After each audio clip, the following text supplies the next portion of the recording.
बिस्मिल्लाहिर्रहमानिर्रहीम। अल्लाहुम्मा सल्ली अला मुहम्मद व आले मुहम्मद। जब शैतान को बहीश से हार करके भगा दिया गया तो फिर आदम और हव्वा को बहकाने के लिए वो दोबारा जन्नत में कैसे दाखिल हुआ, इस बारे में उलमा में बहुत इख्तिलाफ है।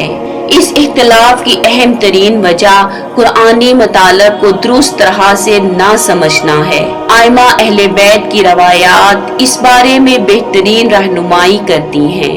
मोहतरम नाज़रीन, इससे पहले कि गुफ्तगू को आगे बढ़ाया जाए, आपसे इल्तमास है कि सागा क्लब इस्लामी चैनल को जरूर सब्सक्राइब करें और बेल का बटन दबाएं ताकि बेहतरीन इस्लामी मौज़ूआत पर मुस्नद हवालाजात के साथ ऐसी बेहतरीन वीडियोस आप तक बाकायदगी से पहुंचती रहे। असल मौजू की तरफ आते हैं।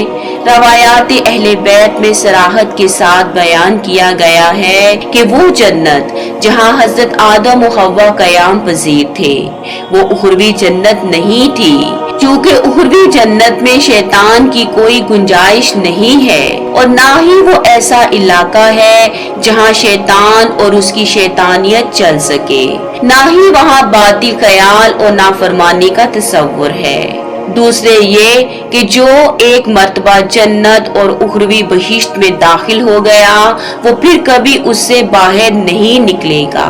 जब अल्लाह ताला ने मलाकूत में मौजूद फरिश्तों के साथ उन्हीं की सफ में शामिल शैतान को भी हजरत आदम के सामने सजदा करने का हुक्म दिया तो सब फरिश्तों ने तामीले हुक्म खुदावंदी में आदम के सामने सजदा किया, लेकिन शैतान ने हजरत आदम को सजदा नहीं किया। उसके गुरूर और तकब्बुर के सबब अल्लाह ताला ने उसे अबदी लानत का मुस्तहिक बनाकर वही से निकाल दिया। अलबत्ता ये बात ज़हन नशीन रहे कि जहाँ से शैतान को निकाला गया था ये वो बहिश्ते बरी नहीं है जहाँ हिसाबो किताब के बाद इंसान को जाना है, बल्कि ये वाकया एक ऐसी जगह पेश आया जहाँ बारगाह खुदा के तमाम मुकर्रब बंदे जमा थे, जबकि बहिश्त सिर्फ उन खालिस व मुखलिस मोमिनीन के लिए है जो दुनिया में अल्लाह के मती हों और आखिरत में हिसाब के बाद जन्नत में पहुंचेंगे। शैतान को उस उखरवी जन्नत से नहीं निकाला गया था, बल्कि उसको अल्लाह की बारगाह में जो मुकाम मर्तबा मिला हुआ था उससे वो मर्तबा छीन लिया गया। इसी वजह से कुरान मजीद में लफ्ज हबूत का इस्तेमाल हुआ है। चुनाचे सूरा मुबारका एराफ की 13वीं आयत में इरशाद हो रहा है, तू यहाँ से उतर जा, तुझे हक नहीं है कि यहाँ गुरूर से काम ले, निकल जा कि तू जलील लोगों में से है।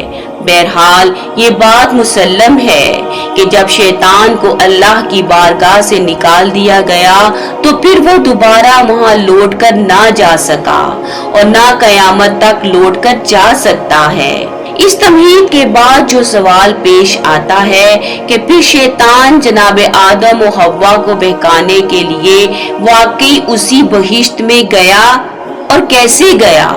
अगरचे बाज लोग ये तस्वुर करते हैं जहां आदम और हव्वा को खल करने के बाद ठहराया गया था ये वही बहिश्ते माऊद है, लेकिन पुख्ता शवाहिद की रोशनी में ये तस्वुर सही नहीं है, चूँकि वो बहिश्त जिसका वादा मोमिनीन से किया गया है उसमें एक बार दाखिल होकर कोई बाहर नहीं निकल सकता, बल्कि अगर उस जन्नत माऊद के मुतालिक कुरान मजीद की ताबीरात का मुतालिया किया जाए तो उसकी तारीफ में वहुम फीहा खालिदून के अल्फाज मिलते हैं। चुनांचे इस जन्नत के सिलसिला में उलमा के दरमियान दीगर इल्मी मसाइल की तरह शदीद इख्तिलाफ पाया जाता है। यहाँ 3 अहम नजरियात सामने आते हैं। उनमें पहला नजरिया आसमानी बाग का है। कुछ मुफस्सरीन का ये मानना है कि वो जन्नत कि जहाँ जनाब आदम और हव्वा को खल करने के बाद ठहराया गया था वो आसमान के बागात में से एक बाग था, क्योंकि कुछ इस्लामी रवायात में इस जगह की तारीफ में लफ्ज़े समा का इस्तेमाल हुआ है जो इस चीज की तरफ इशारा है कि वो बहिश्त आसमान का एक बाग थी। दूसरा नजरिया जमीनी बाग का है कुछ मुफस्सिरीन इस नजरिया के कायल हैं कि जनाब आदम को आसमान के किसी बाग में नहीं रखा गया था, बल्कि जमीन के ही किसी सरसब्ज बाग का तज़किरा है। कुरान मजीद का ये जुमला इहबितू की दलालत भी इस अम्र पर नहीं है कि उन्हें ऊपर से नीचे भेज दिया गया हो, बल्कि उसके मायने एक जगह से दूसरी जगह मुंतकिल होने के हैं। लिहाजा जब आदम ने शजरे ममनुआ से फल खा लिया तो उन्हें अब वहां से जमीन के किसी दूसरे हिस्से की तरफ मुंतकिल कर दिया गया। इस नजरिया के कायल मुफस्सिरीन जिनमें से एक अली बिन इब्राहिम हैं, वो इमाम जाफर सादिक अलैहिस्सलाम से नकल करते हैं कि एक साइल ने इमाम जाफर से अर्ज की, ए फर्जंदे रसूल, जिस जन्नत में आदम रहते थे वो बहिश्ते दुनिया थी या बहिश्ते उकबा? फरमाया, वो बहिश्ते दुनिया थी और इसमें सूरज और चांद निकलते थे, और अगर वो बहिश्ते आखिरत में होते तो कभी इससे बाहर ना निकलते। इस मौजू पर तीसरा नजरिया बरज़ही बहिश्त का है।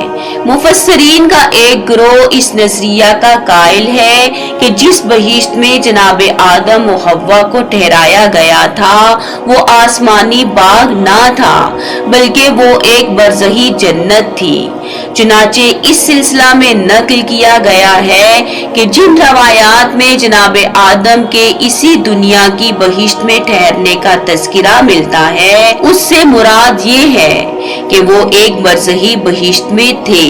इस मतलब की तायीद बहुत सी उन रवायात से भी होती है जो आइमाए अत्तहार अलैहिमुस्सलाम से हम तक पहुँचती हैं कि आदम कोहे सफा पर उतरे और हव्वा कोहे मरवा पर उतरी।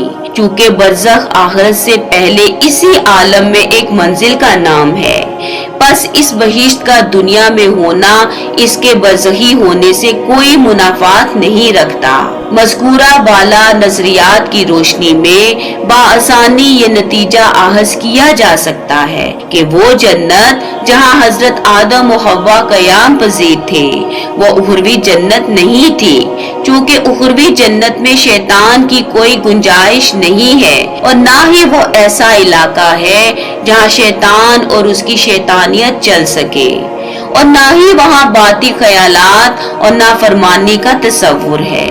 दूसरे ये कि जो एक मर्तबा जन्नत खुल्द और उखरवी बहिश्त में दाखिल हो गया वो फिर कभी उससे बाहर नहीं निकलेगा। शैतान का सांप के मुंह में छुप कर जाना या किसी और महलूक का रूप धार कर जन्नत में दाखिल होना दुरुस्त नहीं है, क्योंकि अल्लाह की जात समीओ बसीर है, वो सब सुनता भी है और देखता भी है।